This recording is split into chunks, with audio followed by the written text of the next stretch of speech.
ಇನ್ನು ನಮ್ಮೆಲ್ಲರ ಪ್ರೀತಿಯ ಜಿಲ್ಲಾಧ್ಯಕ್ಷರು ಹನುಮಂತರಾಯಪ್ಪನವರು ಒಂದು ಲೈನ್ ರೆಸೊಲ್ಯೂಷನ್ ಆಗಬೇಕು ಸರ್. ವಿತ್ ಯುವರ್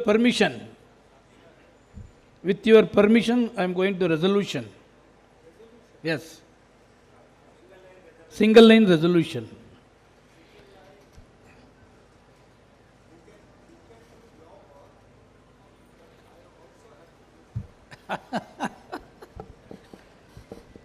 ಜಿಲ್ಲಾಧ್ಯಕ್ಷರಾಗಿ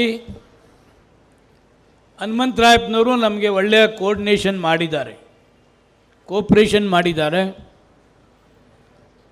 ಅವರಿಗೆ ಅಬ್ಸರ್ವರ್ ಮಾಡಿ ಯಾರನ್ನ ಅಧ್ಯಕ್ಷರು ಮಾಡಬೇಕು, ಯಾರನ್ನ ವಾರ್ಡ್ ಅಧ್ಯಕ್ಷರು, ಯಾರ ಪಂಚಾಯತಿಗೆ ಅಧ್ಯಕ್ಷರು ಮಾಡಬೇಕು, ಯಾರನ್ನ ಬ್ಲಾಕ್ ಅಧ್ಯಕ್ಷರು ಮಾಡಬೇಕು, ಯಾರನ್ನ ಜಿಲ್ಲಾಧ್ಯಕ್ಷರು ಮಾಡಬೇಕು, ಮಿಕ್ಕ ಎಲ್ಲದಕ್ಕೂ ಅವರ ಅಧ್ಯಕ್ಷ ತಾವಿಂದ ಇದುವರೆಗೂ ಒಂದೇ ಒಂದು ಸಣ್ಣ ಕಿರಿಕಿರಿ ಕೂಡ ಅವರು ಮಾಡಲಿಲ್ಲ. ನಾವು ಯಾವುದು ಹೇಳ್ತೀವಿ ಅದನ್ನು ಸಂಪೂರ್ಣ ನಮಗೆ ಸಹಕಾರವನ್ನು ಕೂಡ ಕೊಟ್ಟಿದ್ದಾರೆ. 1% ಕೂಡ ಅಸಹಕಾರವನ್ನು ತೋರಲಿಲ್ಲ. ಆ ಥರ ಇದ್ಮೇಲೆ ನಾವು ಬದಲಾವಣೆಯನ್ನು ಕೂಡ ನಾನು ಬಯಸೋದಿಲ್ಲ. ಅದಕ್ಕೆ ಹನುಮಂತರಾಯಪ್ಪನವ್ರನ್ನ ಏನು ಜಿಲ್ಲಾ ಅಧ್ಯಕ್ಷರಾಗಿ ಇದುವರೆಗೂ ಇದ್ದರು, ಮುಂದಿನ ಆದೇಶದವರೆಗೆ ಅವರು ಕಂಟಿನ್ಯೂ ಆಗಲಿ ಅಂತಕ್ಕಂಥದ್ದು ನನ್ನ ಒಂದು ಬಯಕೆ. ತಾವು ಎಲ್ಲ ಕೂಡ ಎದ್ದು ನಿಂತು ಚಪ್ಪಾಳೆ ಹೊಡೆಯೋ ಮುಖಾಂತರ ಅವ್ರಿಗೊಂದು ಮೆಸೇಜ್ ಹೋಗಬೇಕು.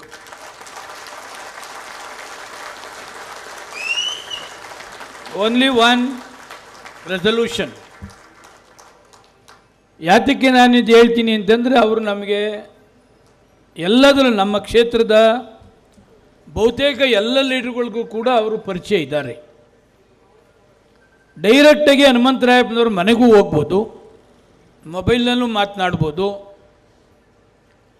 ಯಾವುದೇ ಕೆಲಸ ಹೇಳಲಿ, ಸರ್ಕಾರದ್ದಾಗಲಿ ನಮ್ಮ ಕ್ಷೇತ್ರದಲ್ಲಿ ಪಕ್ಷದ್ದಾಗಲಿ ಯಾವುದನ್ನು ತಾವು ಹೇಳಿದ್ರೂ ಕೂಡ ಸಿನ್ಸಿಯರಾಗಿ ಮಾಡಿರ್ತಕ್ಕಂಥದ್ದು.